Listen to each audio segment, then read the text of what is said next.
Olá, olá pessoal, eu sou o Zé Anésio do Raio X dos Afetos e eu tô aqui para fazer um vídeo por conta da demissão do ministro da Saúde. É isso mesmo, no meio da pandemia de coronavírus, o presidente da República, Jair Bolsonaro, demitiu o ministro da Saúde responsável pela saúde do país. E já colocou um novo cara no lugar, um tal do Nelson Taik, sei lá como pronuncia o nome desse cara, e a gente vai conversar um pouco sobre isso aqui. Sobre a demissão do Mandetta, sobre quem é o Nelson Taik, sobre o futuro do SUS nesse contexto aí. O que a gente deve pensar em relação ao SUS. E é mais um vídeo da nossa série especial Coronavídeos. E eu quero começar levantando essa pergunta. O Mandetta é um herói? É um herói que foi atacado pelo Bolsonaro nesse momento e que por isso a gente deve defender agora não mais o cargo que ele já foi mandado embora, mas a memória do Mandetta ou qualquer coisa do tipo, né? A gente deve ser contra essa demissão dele ou isso não importa? E para fazer esse debate, eu queria resgatar um pouco qual é o histórico do Mandetta, né? O Mandetta é um cara do Democratas, antigo PFL, que é um partido herdeiro da Arena, é de uma família de políticos. Vários caras da família dele foram políticos, se não me engano, um primo dele que indicou ele para ser secretário da saúde da capital do Mato Grosso do Sul, do estado dele, né, que é a cidade de Campo Grande. Teve envolvido com escândalos de corrupção na pasta da saúde, lá do município de Campo Grande. Inclusive, a defesa que o Mandetta tem quando esse caso é citado é de que não entraram com a denúncia, né, que o Ministério Público havia formulado, e aí ele foi deputado federal por 2 mandatos, representando o estado do Mato Grosso do Sul. Um cara ligado aos planos de saúde, ao lobby dos planos de saúde. Na votação do impeachment, né, da Dilma, ele votou a favor do impeachment. Inclusive, curioso que há exatamente 4 anos ele estava tweetando: amanhã é o grande dia, tchau, querida, ou coisas do tipo. Exatamente hoje, no dia 16 de abril, comemora 4 anos de que ele tweetou comemorando que no dia seguinte aconteceria a votação do impeachment da Dilma, onde ele votou pelo impeachment da Dilma, né? Foi um articulador já no governo Temer da emenda constitucional 95. Para quem não lembra, era aquela do teto dos gastos, que foi chamada também de PEC do fim do mundo, PEC da morte. Inclusive, ele foi contra o uso desse nome, né? Que era uma emenda constitucional que justamente é, retirou recursos da saúde nos anos seguintes, porque congelou por 20 anos, fez uma alteração na Constituição, emenda na Constituição para congelar por 20 anos os investimentos na área da saúde. Ou seja, antes, a cada ano, não só da saúde, né, no servidorismo público como um todo, no funcionamento do serviço público como um todo, mas aí incluído saúde, educação. Antes, como que funcionava? A cada ano, você tem o orçamento do ano anterior e mais uma proporção de aumento. Isso era definido constitucionalmente. Então, eles foram com essa emenda constitucional e alteraram a Constituição para que o valor do orçamento do ano seguinte seja sempre em cima do orçamento do ano anterior, sem aquele aumento anual. Estou explicando de uma forma muito tosca para dizer o que quer dizer congelar o orçamento. Isso quer dizer que a cada ano o SUS deixa de ganhar um dinheiro que ganharia como era do modo anterior para aumentar investimentos na saúde. No entendimento deles, o Estado gasta muito, o Estado estava crescendo muito e isso precisaria ser congelado. Agora, durante a pandemia do coronavírus, o Mandetta tinha em suas mãos um valor muito alto de recurso a menos, justamente porque essa emenda constitucional foi aprovada. Ele não só votou a favor dessa emenda, mas ele foi um cara que articulou para que ela fosse aprovada. Quando ela ainda era uma PEC, né, um projeto de emenda na Constituição. Ele trabalhou também pela desarticulação do Mais Médicos, né, chegou em alguns momentos a constranger médicos cubanos em algumas falas. Era um cara ligado aos interesses da medicina tradicional brasileira, dos médicos que, enfim, eram contra a presença de médicos cubanos aqui, pelo entendimento, não por fazer críticas a, por exemplo, supostas condições de trabalho desses médicos ou qualquer coisa do tipo, mas justamente na defesa dos interesses corporativos dos médicos brasileiros, de uma medicina elitizada que nunca esteve preocupada enfim, atender os interesses da população pobre desse país. Então ele é um cara que vem desse meio e chega, como, né, esse cara chega ao Ministério da Saúde? Justamente ele já havia se aproximado do Bolsonaro quando o Bolsonaro ainda não era uma pessoa muito respeitada, quando ainda não se cogitava que ele pudesse se tornar presidente do país. Fala até que ele cogitou em algum momento sair do Democratas, mas na época ele era vice-presidente do partido, e aí ele se manteve no Democratas, mas apoiou o Bolsonaro, esteve muito próximo ao Bolsonaro, foi um conselheiro do Bolsonaro em assuntos da saúde em certos momentos. E aí, quando ele assume, ele reivindica o SUS, né? Ele fala do SUS como se concordasse. Em vários momentos ele faz defesas do SUS nas suas falas, mas sempre numa lógica privatista, entendendo então que é importante a universalidade do SUS, a integralidade do SUS, que são princípios, né, importantes, mas também a equidade. Então ele faz essa defesa dos princípios do SUS, mas quando ele fala de equidade, ele reivindica, por exemplo, que a participação da iniciativa privada no SUS, a entrada cada vez maior da iniciativa privada no funcionamento do Sistema Único de Saúde.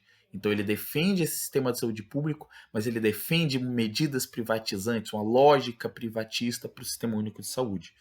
Né? Ele chegou, se não me engano, em 27 de maio do ano passado, 2019, ele foi ao Roda Viva e falou em abrir diálogo com o Congresso sobre parte dos serviços do SUS ser paga. Então, é uma figura bastante ambígua nesse sentido, né? Você vai ver ele vestindo o jaleco do SUS, coisa e tal, mas o histórico dele é um histórico de ataques, de retirada de verbas do SUS. Ele, enquanto ministro, tomou uma série de atitudes que iam contra o Sistema Único de Saúde. Mas no momento da pandemia, ele se destaca de uma forma muito grande porque ele parece ser um quadro político, aliás, um quadro técnico. Ao contrário dos quadros políticos e ideológicos do governo Bolsonaro, ele parece ser um quadro técnico. Mas, na verdade, ele é um cara que, como eu já disse, né, vem de dentro da política, é, e da política tradicional, né, da chamada politicagem, vamos dizer assim. Não estou dizendo que um cara que tenha ocupado cargos parlamentares anteriormente não possa ser ministro da Saúde. Não estou querendo dizer isso, mas é porque muitas vezes é dito que ele não era um quadro político ou um quadro ideológico, que ele, na verdade, era um quadro técnico. E isso não é completamente verdade. Durante a pandemia, no início ele contemporizou bastante com o Bolsonaro, né? O Bolsonaro falava umas coisas assim, meio nada a ver, e ele era um cara que defendia o governo, que dizia, não, estamos fazendo a coisa certa. Por mais que o discurso ali não batesse exatamente, ele falava sobre ações de isolamento, ele apresentava algumas medidas, Bolsonaro falava coisas contra, ele se silenciava, ele justificava as ações do governo, defendia como se o governo estivesse fazendo as coisas sempre de modo muito correto. E aí ele toma uma medida bastante, digamos assim, política e não técnica quando ele faz a defesa do adiamento das eleições municipais. E aí muita gente naquele momento pontuou o seguinte, que ele estava defendendo interesses ali alinhados com o próprio chefe não sei até que ponto isso é verdade, mas o partido Bolsonaro estava prestes a perder o prazo para conseguir se legitimar. O adiamento das eleições municipais poderia ser de alguma forma proveitoso para o Bolsonaro? Poderia. De fato, foi o que aconteceu. O partido não conseguiu as assinaturas suficientes para se legitimar, não vai poder concorrer a essas eleições, a tal da Aliança pelo Brasil, né? E muita gente disse: ah, o Bolsonaro, o Mandetta não disse isso sem antes ter consultado o Bolsonaro. Mas o fato é que depois uma série de desgastes começaram a acontecer entre eles. As pessoas começaram a apontar divergências, a cobrar do Mandetta que ele se posicionasse em relação às coisas que o Bolsonaro dizia, e o Mandetta é, muitas vezes fugia de entrar nessas polêmicas. Num certo momento ele começou a se alinhar com o Bolsonaro no discurso e nas posturas. Ele passou quase uma semana falando sobre abrir um pouco mais o isolamento, de ir para o tal isolamento horizontal, aliás, vertical, que é o isolamento que não é completo, né? Chegou a atacar a mídia, então até no modo como se comportava com a mídia, as pessoas falaram, tá imitando o Bolsonaro, tá modulando o Bolsonaro. E aí, depois de tomar um sabão da Globo no editorial, ele mudou o discurso, pediu desculpas e começou a se distanciar cada vez mais do Bolsonaro. Daí os desgastes entre eles se tornaram muito grandes.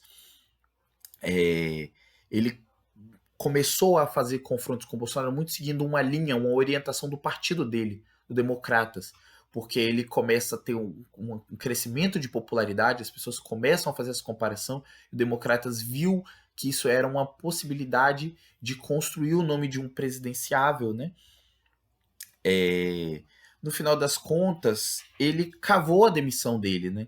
Os comportamentos dele nos últimos momentos foram bastante assim de cavar a própria demissão e inclusive assim, numa coisa de cálculo eleitoral, que é bastante complicado se a gente pensa que a prioridade do cara era de fato o enfrentamento à pandemia, a coisa não é tão simples assim, né?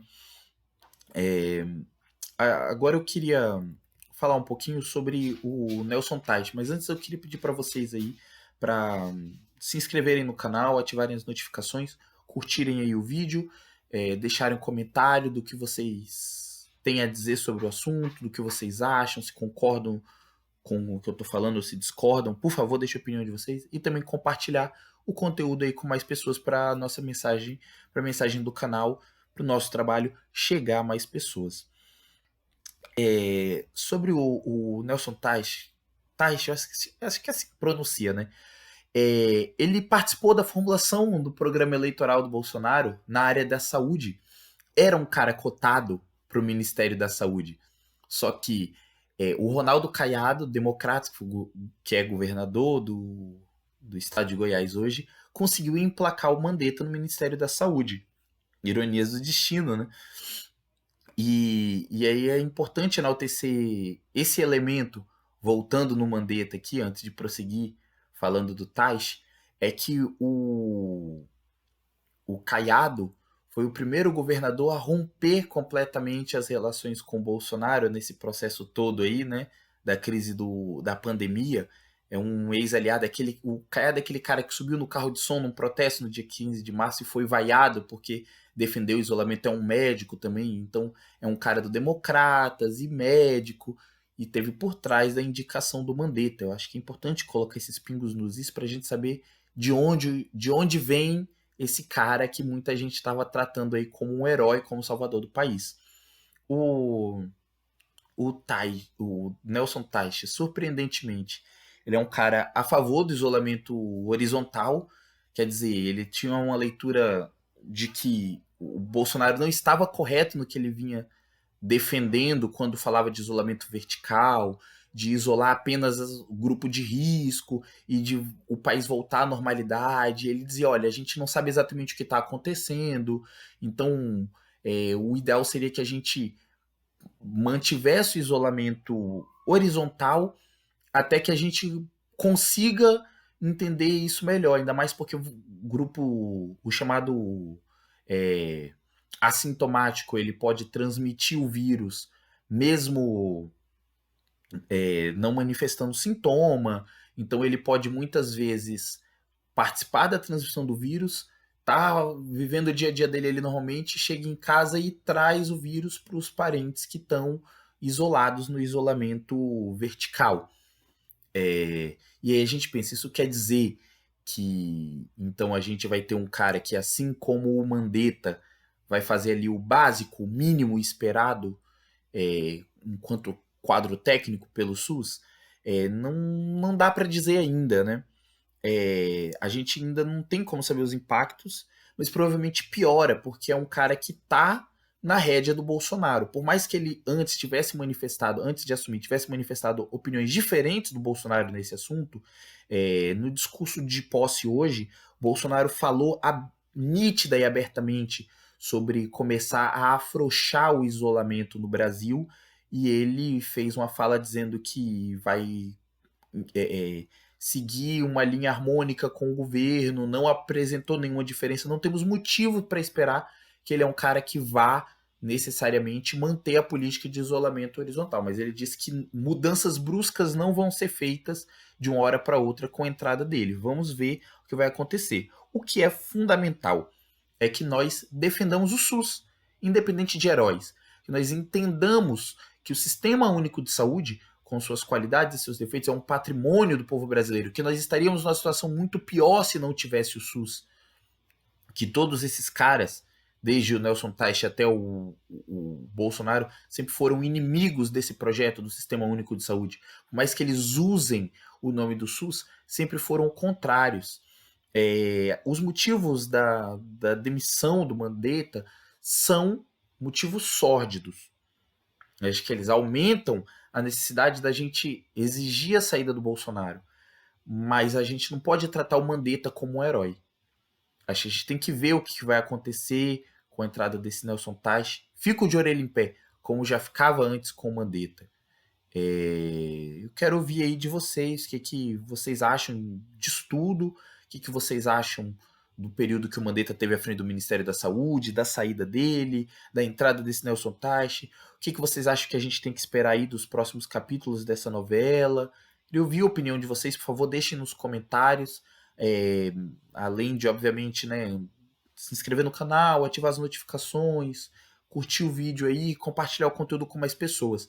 Tipo, vocês irem lá nas nossas redes sociais, no Facebook, no Twitter, no Instagram, no nosso blog e no YouTube. Agora a gente tem o endereço youtube.com/raio-x dos afetos. É mais fácil de encontrar os nossos conteúdos, assim como no Facebook, no Instagram, no Twitter. Nosso interesse também é facebook.com/raio-x dos afetos, twitter.com/raio-x dos afetos, instagram.com/raio-x dos afetos. E o nosso blog, no blog é raioxdosafetos.blogspot.com. Vai lá nesses 5 interesses, segue a gente, curte, se inscreve e ajuda o nosso projeto aí a crescer. Quero muito ouvir a opinião de vocês sobre esse caso, e a gente precisa, ainda mais nesse momento de pandemia, lutar pela saúde do povo, lutar pelo Sistema Único de Saúde. Muito obrigado pela atenção e beijinhos de maracujá.